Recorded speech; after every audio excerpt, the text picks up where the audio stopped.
Bismillahirrahmanirrahim. Assalamualaikum warahmatullahi wabarakatuh.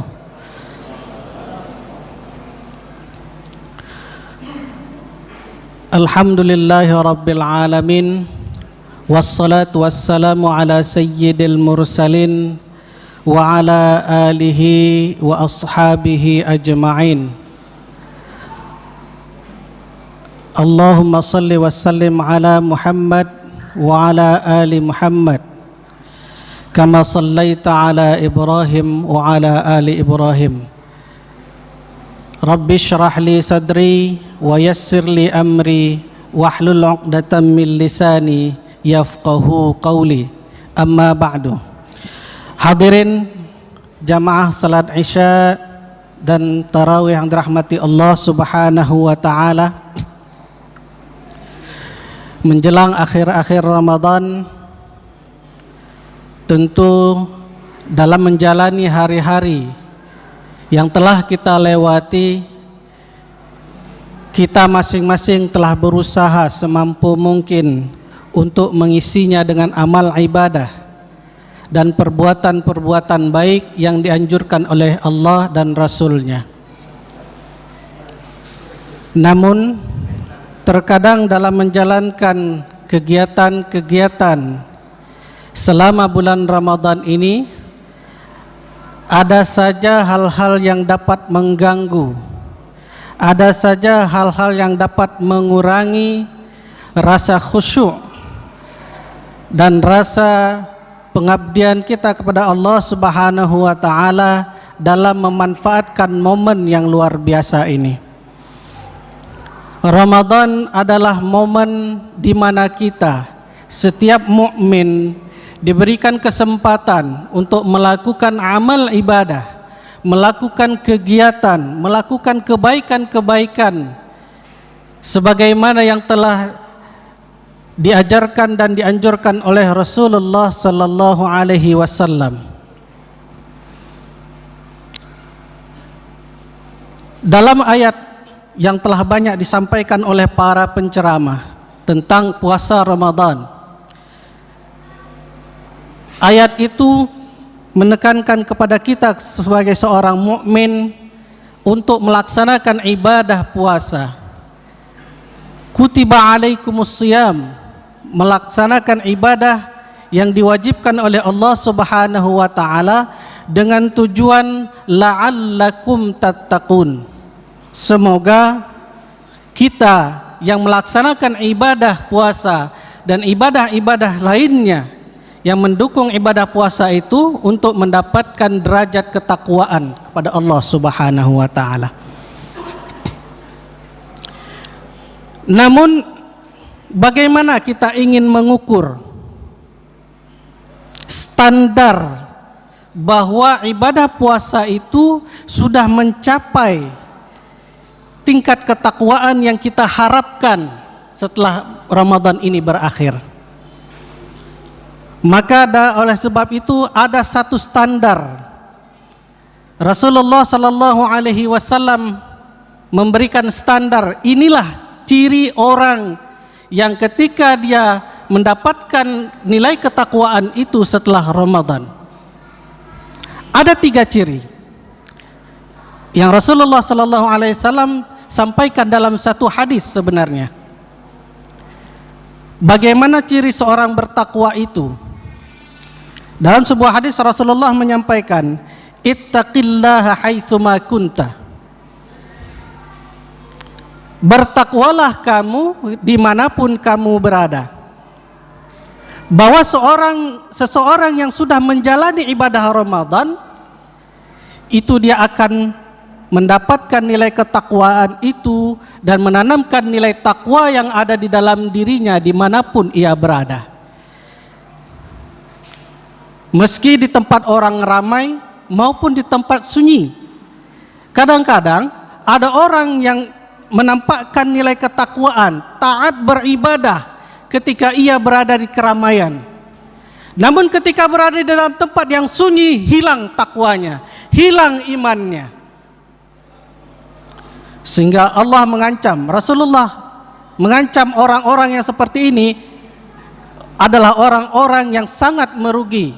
Kenapa? Karena ia telah menghancurkan amalan yang telah ia bangun selama Ramadan itu, hancur ketika ia berlalu dari Ramadan.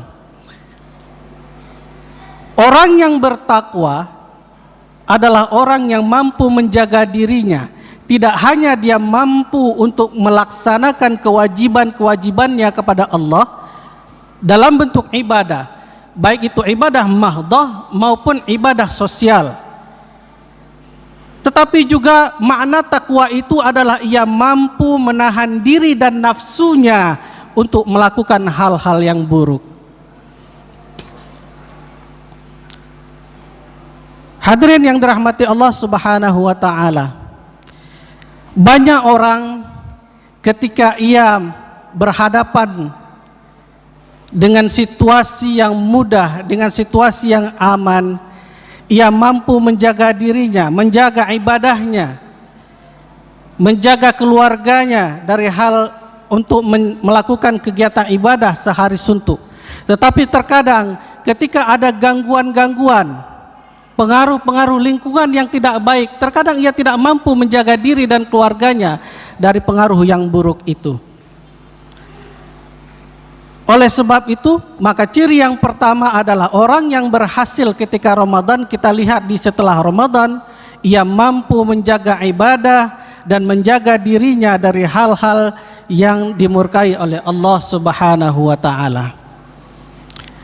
Yang kedua, apa yang harus menjadi standar ketika kita selesai melakukan Ramadan ini adalah wa atbi'i sayyi'atal hasanata tamhuha. Kalau kita sebelumnya pernah melakukan keburukan-keburukan, maka kita harus memperbanyak, kita harus menutupi keburukan-keburukan itu dengan kebaikan. Kenapa? Tamhuha. Kebaikan kita itu akan menutup kejahatan-kejahatan dan keburukan yang pernah kita lakukan sebelumnya. Dengan kebaikan yang kita lakukan setiap hari, setiap saat, berusaha untuk memberikan manfaat kepada orang lain, insya Allah sifat buruk yang pernah kita lakukan, yang kita miliki di dalam kita sedikit demi sedikit akan terkikis. Ada sebuah penelitian yang menarik. Penelitian ini bernama Bark-Hallway Theory. Mungkin ada yang pernah mendengar sebuah penelitian yang dilakukan oleh profesor dari Universitas New York. Apa isi penelitian itu? Seorang profesor melakukan penelitian terhadap 30 mahasiswanya. Dan 30 mahasiswa ini dibagi menjadi 2 bagian. 15 orang beliau berikan tugas untuk mengamalkan, untuk melakukan yang namanya self-talk, berbicara terhadap diri sendiri, memotivasi diri sendiri. Setiap kali ia bangun tidur, ia wajib memotivasi dirinya, ia wajib untuk mengucapkan kata-kata baik terhadap dirinya selama 30 menit setiap hari, selama 30 hari. Sementara di kelompok yang kedua, profesor ini memberikan tugas, kalian harus mengucapkan kata-kata yang tidak baik. Kalian harus mengucapkan kata-kata yang buruk terhadap diri kalian sendiri. Misalnya, saya ini seorang pemalas, saya ini seorang yang pecundang, saya ini tidak mampu menghafal, saya orang yang selalu mengumpat, mencaci maki. Diberikan tugas setiap hari dan setiap pagi untuk mengucapkan kata-kata yang tidak baik itu kepada dirinya selama 30 hari. Setelah itu apa yang terjadi para hadirin yang dirahmati Allah? Ke-30 orang ini diperintahkan untuk melewati sebuah lorong. Maka penelitiannya disebut dengan hallway. Hallway itu artinya lorong. Mereka lewat dengan gaya masing-masing, silahkan bebas memakai pakaian yang terbaik yang mereka miliki. Dan sang profesor menyiapkan para panelis yang akan menilai mereka yang sudah diberikan treatment selama 30 hari ini. Mereka lewat satu persatu. Dan tidak seorang pun dari panelis ini tahu yang mana kelompok yang mengucapkan ucapan baik dan mana kelompok yang mengucapkan ucapan yang buruk. Setelah dilakukan penelitian, setelah diperhatikan, para panelis menentukan 15 orang ini adalah orang yang setiap hari mengucapkan ucapan yang baik. Dan panelis juga menentukan 15 orang ini adalah orang-orang yang senantiasa mengucapkan ucapan yang buruk. Selesai penelitian, dilihatlah hasil penelitiannya. Ternyata hasil dari penelitian itu tingkat akurasinya adalah 98% benar. Bagaimana mereka tahu? Bagaimana para panelis ini tahu mana kelompok yang tadi sering mengucapkan ucapan yang buruk dan mana kelompok yang sering mengucapkan ucapan yang baik? Ternyata dari setiap peserta yang diberikan tugas itu, mereka menunjukkan ciri-ciri yang bisa sangat dikenali oleh para panelis. Apa ciri-cirinya? Kelompok pertama yang sering mengucapkan ucapan yang baik, yang selalu memotivasi dirinya, yang selalu mengungkapkan bahwa dirinya adalah orang-orang yang baik, mereka ternyata dari aura wajah, dari sikap, dari pembawaan, dari cara berjalannya terlihat sebagai orang-orang yang ceria. Wajahnya bersih, wajahnya menunjukkan bahwa dia adalah orang-orang yang optimis dengan hidup ini. Sebaliknya, orang yang diberikan tugas untuk mengucapkan kata-kata yang buruk, dari wajahnya juga terlihat dengan wajah yang muram, tidak bersemangat, walaupun pakaiannya memakai pakaian yang bagus. Pakaiannya memakai pakaian yang paling baik yang mereka miliki. Dan profesor ini menyatakan ternyata di dalam tubuh kita ini, menurut satu penelitian, sel yang ada di tubuh kita itu terdiri dari 70 sampai 40 sampai 70 triliun sel.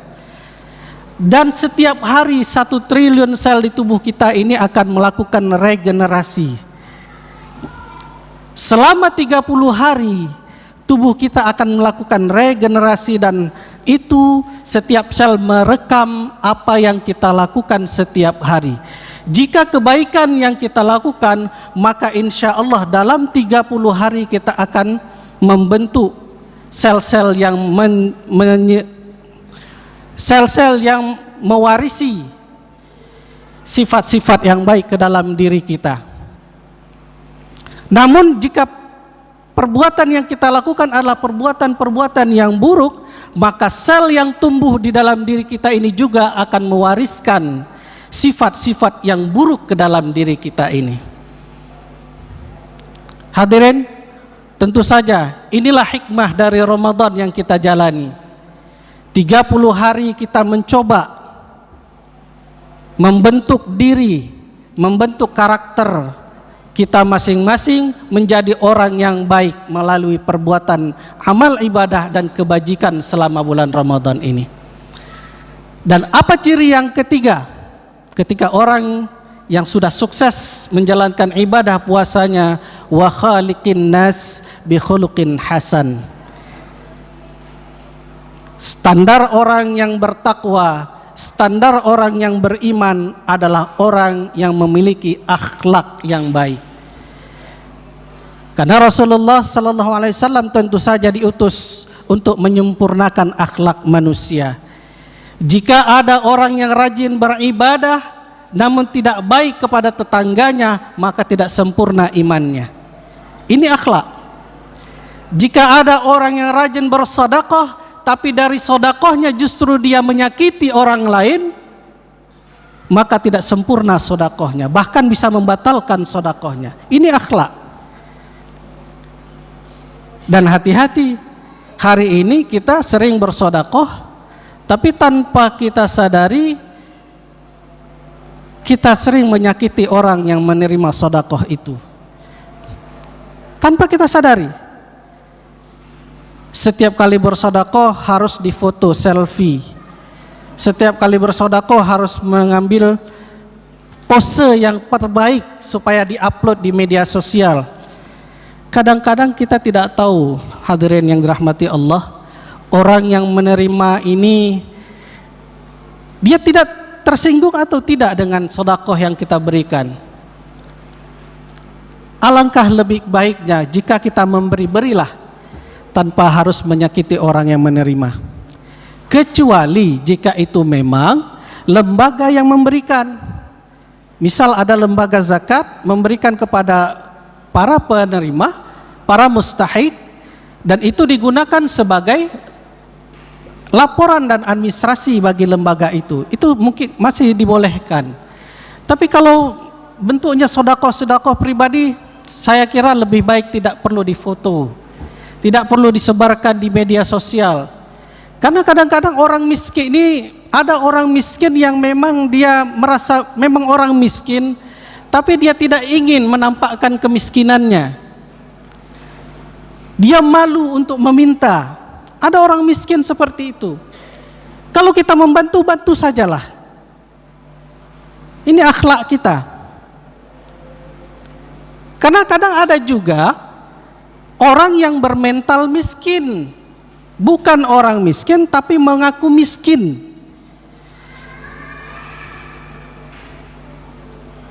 Jadi ini yang harus kita jaga. Jangan sampai amalan yang kita lakukan justru menyakiti orang yang menerima dari sedekah tersebut. Hati-hati. Mungkin niatnya bagus. Dia ingin ketika dia menyerahkan itu dan disebarkan di media sosial supaya orang lain juga tertarik untuk melakukan hal yang sama. Tapi kadang-kadang niat kita ini tidak tahu.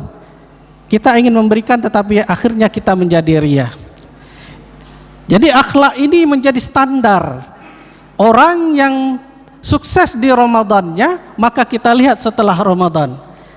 Bukan karena di Ramadannya dia sangat rajin, sangat baik, orang pemaaf. Ketika selesai Ramadan, selesai sudah akhlaknya.